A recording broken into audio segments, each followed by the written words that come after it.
Hello students, इस video में types of matrix में हम लोग देखने वाले हैं रेक्टेंगुलर मैट्रिक्स को। तो आइए देखते हैं रेक्टेंगुलर मैट्रिक्स क्या होता है और इस बेसिस पे एग्जांपल्स को भी लेंगे। कंसंट्रेट होकर के देखते रहना।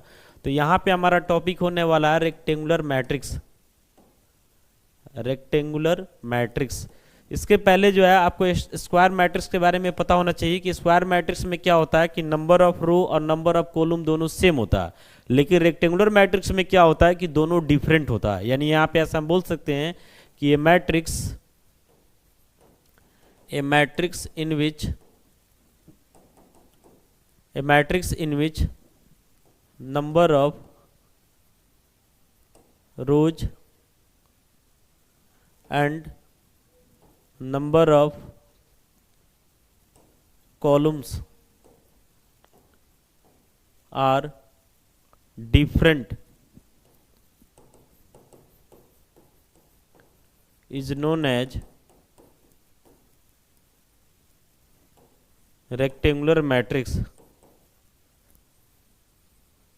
रेक्टेंगुलर मैट्रिक्स यानी कहने का मतलब हुआ कि एक ऐसा मैट्रिक्स जिसमें नंबर ऑफ रोज और नंबर ऑफ कॉलम्स दोनों ही क्या हो, डिफरेंट हो, यानी कि अलग अलग हो। उस टाइप के मैट्रिक्स को हम लोग क्या बोलते हैं, तो रेक्टेंगुलर मैट्रिक्स बोलते हैं। थोड़ा ध्यान से देखिएगा इसमें एग्जांपल्स। जैसे यहाँ पे एक मैट्रिक्स हमने रहे हैं जिसमें एलिमेंट है, मान लेते 3 है, 4 है, 5 है। इस मैट्रिक्स में ध्यान से देखिएगा तो नंबर ऑफ रोज जो है आपको 1 दिखाई दे रहा है, जबकि नंबर ऑफ कॉलम के बारे में बात करते थे, ये पहला कॉलम, ये दूसरा कॉलम, ये तीसरा कॉलम, यानी इस मैट्रिक्स का ऑर्डर क्या हो गया, तो 1/3 हो गया। तो बस आपको यही देखना है कि इसमें नंबर ऑफ रो और नंबर ऑफ कॉलम सेम नहीं होना चाहिए।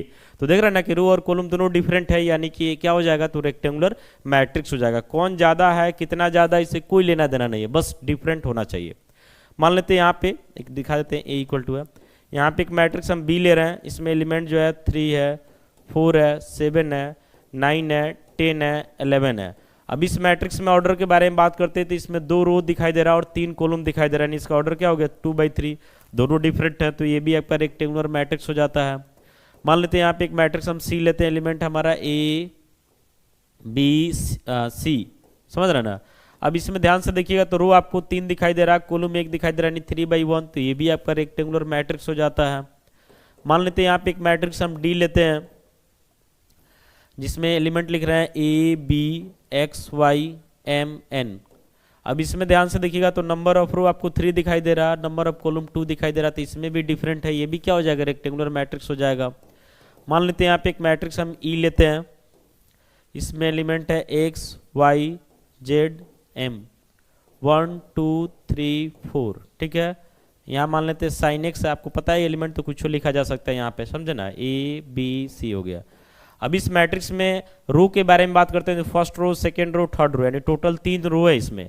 और कॉलम के बारे में बात करते हैं तो 1 2 3 4, यानी कॉलम कितना 4 है, तो इसमें भी रो और कॉलम क्या दिख रहा है, डिफरेंट दिख रहा है, यानी ये भी जो है आपका क्या हो जाएगा, तो रेक्टेंगुलर मैट्रिक्स हो जाएगा। अब एक रेक्टेंगुलर मैट्रिक्स का स्टैंडर्ड फॉर्म हम लेते हैं, ध्यान से देखिएगा।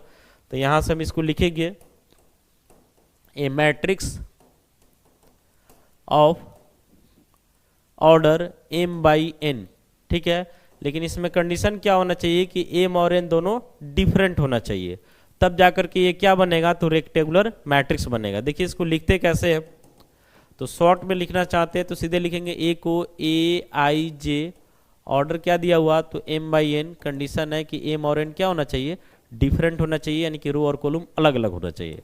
बाकी अगर आप इसको एक्सपेंड करके लिखना चाहते हैं तो आपको ध्यान रखना है कि इस मैट्रिक्स में रो जो है m तक जाएगा लास्टली, और कॉलम कहाँ तक जाएगा, तो n तक जाएगा। अब इसको लिखते कैसे समझिएगा, A11 यानी फर्स्ट रो के फर्स्ट कॉलम में है, A12 यानी फर्स्ट रो के सेकंड कॉलम में है, A13 यानी फर्स्ट रो के थर्ड कॉलम में है।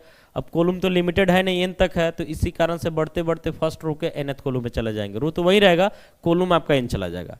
वैसे ही आते second row, first column, second row, second column, second row, third column and so on, second row, nth column.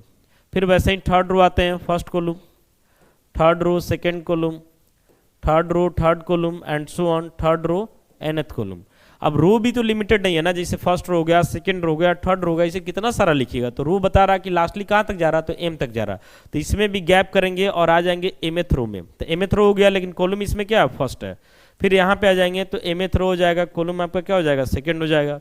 यहाँ पे आ जाएंगे तो mth रो होगा लेकिन कॉलम क्या हो जाएगा, थर्ड हो जाएगा। एंड सो ऑन, दोनों तरफ से डैश डैश करते हुए बढ़ेंगे और यहाँ पे हमारा रो जो है mth हो गया लेकिन कॉलम क्या होगा, तो nth होगा। तो फाइनली जो है इस मैट्रिक्स का ऑर्डर क्या हो जाएगा, तो m बाई n हो जाएगा। इस मैट्रिक्स में नंबर ऑफ एलिमेंट्स निकालना होगा तो m और n को दोनों को क्या करेंगे, मल्टीप्लाई कर लेंगे, उसके बाद हमारा नंबर ऑफ एलिमेंट्स निकल जाएगा। यानी यहाँ पे ऐसा हम लिख सकते हैं कि number of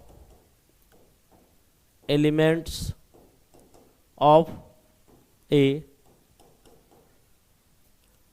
rectangular matrix of order m by n is क्या होगा, तो m इंटू n होगा। यानी समझिए कि ये दोनों का आपको प्रोडक्ट निकाल लेना है, जो वैल्यू आएगा वही जो है नंबर ऑफ एलिमेंट्स हो जाएगा। बाकी आपको पहले से भी पता होगा कि किसी भी मैट्रिक्स में जो है number of elements find out करने के लिए उसमें रो और कॉलम दोनों को हम लोग क्या करते हैं, मल्टीप्लाई करते हैं। तो इस तरीका से जो है इस वीडियो में हम लोग रेक्टेंगुलर मैट्रिक्स को समझ लिए। उम्मीद करते हैं वीडियो आपको समझ में आ गया होगा। बाकी मिलते हैं अगले वीडियो के साथ। Thank you.